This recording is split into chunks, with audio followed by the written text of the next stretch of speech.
When Moana first came out, like 7 years ago.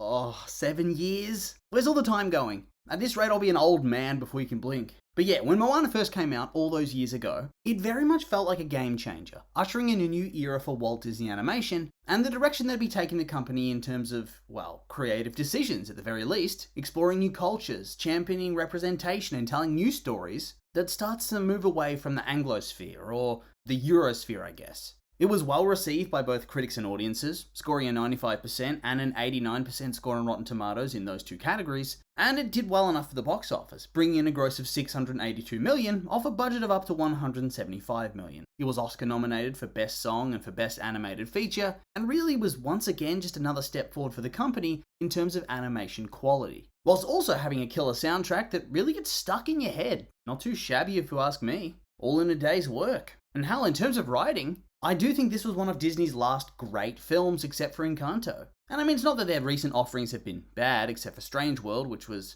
well, yeah, let's not talk about that film. But this film was just something different. The story was crisp, it flowed well, they didn't bog things down and waste time. It was action-packed with well-defined characters, a lot of heart and humour. Just a top-tier film all round. And so, I never really looked too deep into things about the film. I kind of just accepted it for what it was, and how things played out in the story. Any questions about the plot, or the storyline, or any potential plot holes, they've always just kind of fallen off to the wayside. But then recently, I don't know, I guess I was just thinking about things and thought to myself, why was Moana the hero of the story anyway? Like, obviously it was written that way, but then remember this. Her grandma's like fully aware of everything that's going on, right? She knows the traditions of their people, the stories. She's fully on board with Moana going off to give the heart to Maui so he can return it and end the blight upon Motunui and calm the ocean again. So this begs the question, why didn't the ocean choose her to do this years and years before? If it's such an important thing that needs doing, and you have this well-versed woman, why wouldn't the ocean choose her in her youth instead? Hell, she's even able to converse with Moana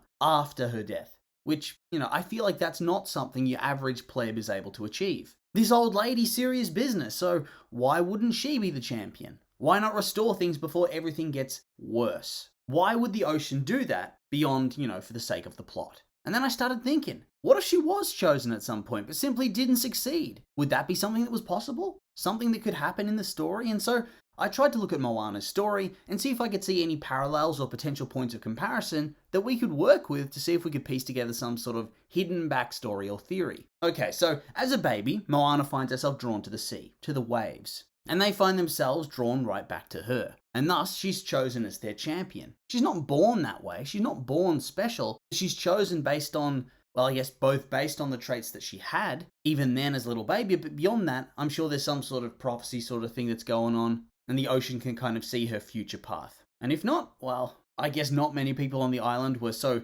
inexplicably drawn to the sea anymore, so the ocean had to take what it could get. But I still think there's probably a little bit of prophecy involved. Otherwise, naming a literal baby as your champion, it's a bit of a risk, but I guess you gotta do what you gotta do. Know what I mean? So back to the topic. Tala, her grandma, had been chosen at some point in the past, I would suspect. I honestly think it's a big possibility. After all, let's not forget, both of Moana's parents are firmly against Moana going out into the sea because of the danger. And the truth about the origin of their people is actively hidden from her as well. And the fact that it took her grandma, exclusively her, to reveal all of this to her, to me at least implies that next to nobody on their island actually knows about their past and cultural history. So this means this avoidance of the sea is very much a cultural trait to them now.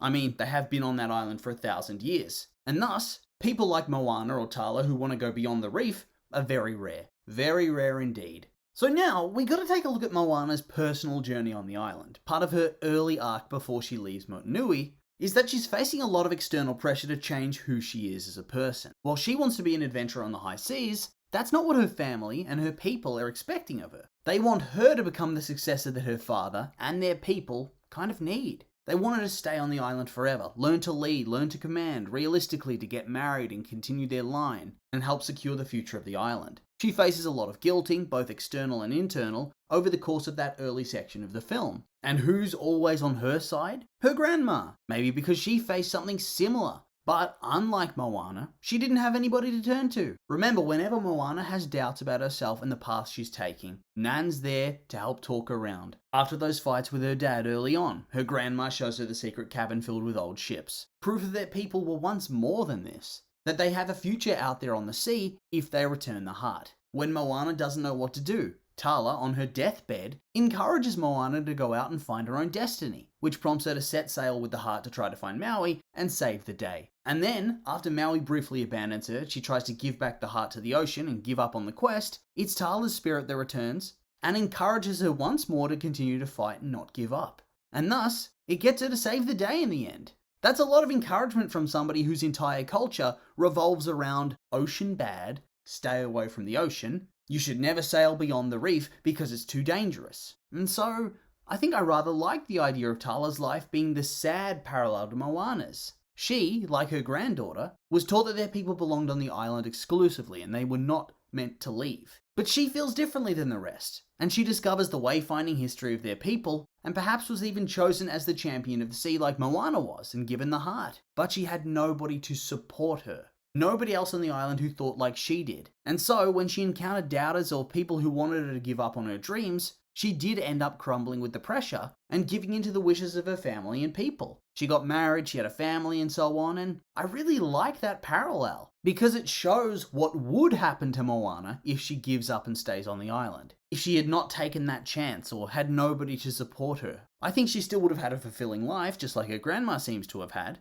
After all, Tala does seem to be doing just fine. Well, until she dies. But we all got to go sometime, I suppose. But I think it wouldn't quite be the life that she'd always dreamed of. And so, it would forever stay as an unknown. And I think that adds a lot more depth to Moana's story and decisions by having that reflection of what her life would be for her to play off against. For the audience to see what would happen if she should fail and have to go home. And thus, it makes us more invested. It makes us want to see her succeed and just ups the stakes completely. And I think it also gives a nice explanation as to why her grandma was so eager to have her go out on this dangerous voyage, despite coming from a culture that for the last 1,000 years has had a complete and utter disdain and fear of the open ocean. She doesn't want her granddaughter to have the same regrets that she does. And yeah, to me it just helps all the character arcs feel a little bit more complete than they do otherwise, and rounds out the film as a whole. I mean, I doubt this was the actual intention in the writing, but I like it. Now it's my headcanon. And so yeah, now I guess I'll throw it to you because there's really not much more to add. What do you think of my little theory? Are you on board? Maybe not? Anything you'd like to add? I'm curious for your thoughts, so make sure to like, comment, subscribe, and let me know.